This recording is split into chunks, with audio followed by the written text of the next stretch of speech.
avons fini de consigner le kit d'explosion des œufs de poisson pour notre client qui est au Congo. Donc présentement, je vais peser et tu verras avec moi à quel point le kit bœuf est assez léger. Donc nous allons peser à l'aide de cette balance. Donc on va peser les deux en deux lots, ceci et ceci.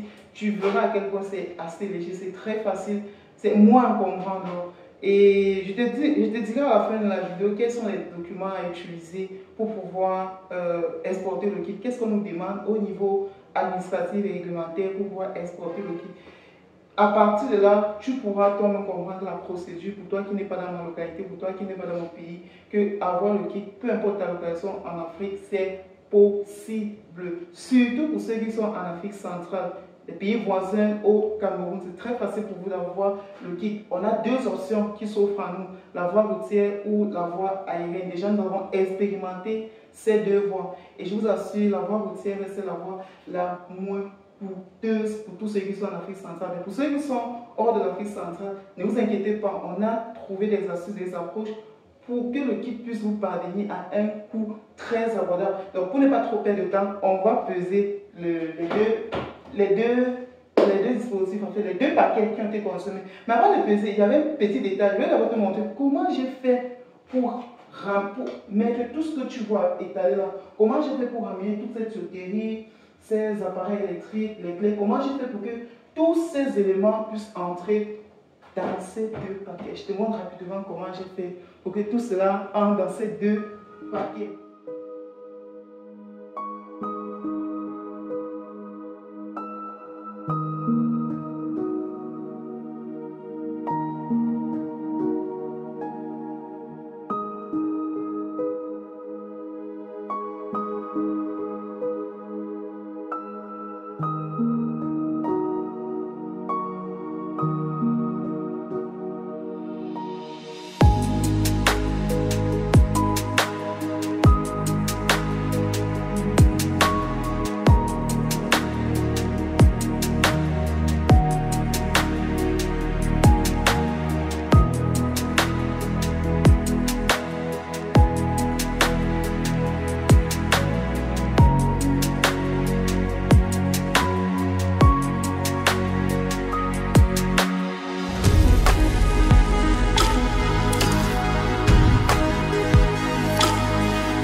Donc tu constates que les deux dispositifs font moins de 45 kg. Donc si tu n'as pas assez de force comme moi, bon, lorsque tu passes ta commande du kit, voici les documents essentiels que tu dois tenir compte, que tu dois vérifier à l'arrivée s'il y a ça dans le kit. Déjà, à notre niveau, il y a la facture commerciale et le packing list. Le packing list, en fait, c'est l'équivalent de la liste de tout ce qu'on retrouve dans le kit. Donc, c'est même exigé au niveau de la douane. Donc, nous sommes obligés d'apporter le packing list de tout ceci.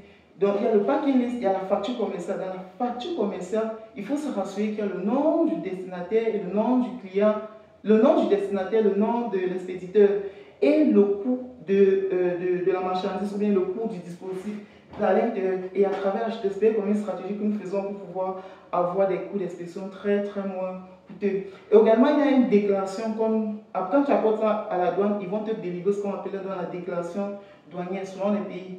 Donc nous, c'est ce qu'on va déclarer. Lorsque nous avons ramené, ils vont donc délivrer cela. Au niveau du certificat vétérinaire, ce n'est pas nécessaire. C'est pas nécessaire de chercher à avoir un certificat vétérinaire. Donc nous, nous cherchons pas à avoir un certificat vétérinaire pour l'exportation du kit. Tout simplement parce qu'il ne s'agit pas d'un matériel vivant, d'un animal. Si c'était les alevins, oui, on pouvait donc utiliser le certificat vétérinaire pour constituer le document. En fait, ce que je te dis là, c'est ce que nous, à notre niveau au Cameroun, on nous demande comme document pour exporter le kit. Il y a un petit dernier élément qu'on nous demande qui est là. Il y a le certificat d'origine. Le certificat d'origine ici renvoie beaucoup plus à ce que le kit a été fabriqué au Cameroun, où c'est une importation, et ce qui fait à ce que le coût d'exportation soit réduit. Je donne juste un prix. Par exemple, le client qui est du côté de Congo, le client avec qui nous travaillons actuellement, son kit va nous revenir, comme tu as vu dans la pesée, son kit va nous revenir à moins de 67 000 francs. À moins de 67 000 francs, tu peux convertir la monnaie de ton pays. 67 000 francs, la monnaie Afrique centrale. Tu pourras convertir la monnaie de ton pays pour voir quel est le coût d'exportation du kit. Le client qui a le plus, ou le kit a un peu plus coûté, c'était le premier client. Et je me rappelle bien à l'époque, on ne maîtrisait pas encore toute la procédure. Nous sommes tombés dans les mailles de tous ces gars qui voulaient. On s'est retrouvés dans les 200 poussées de mine, rien que pour exporter. Aujourd'hui, avec l'appui de notre gouvernement, avec l'encadrement qu'on a eu, les accompagnements que nous avons eu, c'est très facile pour nous encourager jeunes de faire ces concessions et d'exporter parce que le gouvernement nous soutient dans ce style d'initiative. Donc, pour te dire quoi, le kit est assez accessible parce qu'au niveau de la réglementation, c'est facile pour nous donc de faire sortir le kit de notre pays. Donc, ne sois pas gêné de regarder la vidéo et de dire ah, c'est au Cameroun, comment je peux faire pour avoir ça? Non, tu peux avoir le kit directement dans ton pays, directement dans la capitale de ton pays, sans trop te déranger. N'hésite pas seulement de contacter les numéros qui sont dans la vidéo ou d'aller consulter les vidéos qui parlent du kit d'éclosion BEF. L'ensemble des vidéos qui parlent du kit d'éclosion BEF. Et c'est bien BEF. Il y a ses capacités, son occupation spatiale, son fonctionnement. Il y a des vidéos qui parlent de tout ça. Les modèles qu'on dispose, puisqu'on a les modèles à 8 bassins, 12, 20, autant de modèles possibles. Allez, pour ne pas faire la vidéo très longue, je vais te quitter ici. Porte-toi très bien. À très bientôt. C'était Body Stiger de Kokada. Ciao.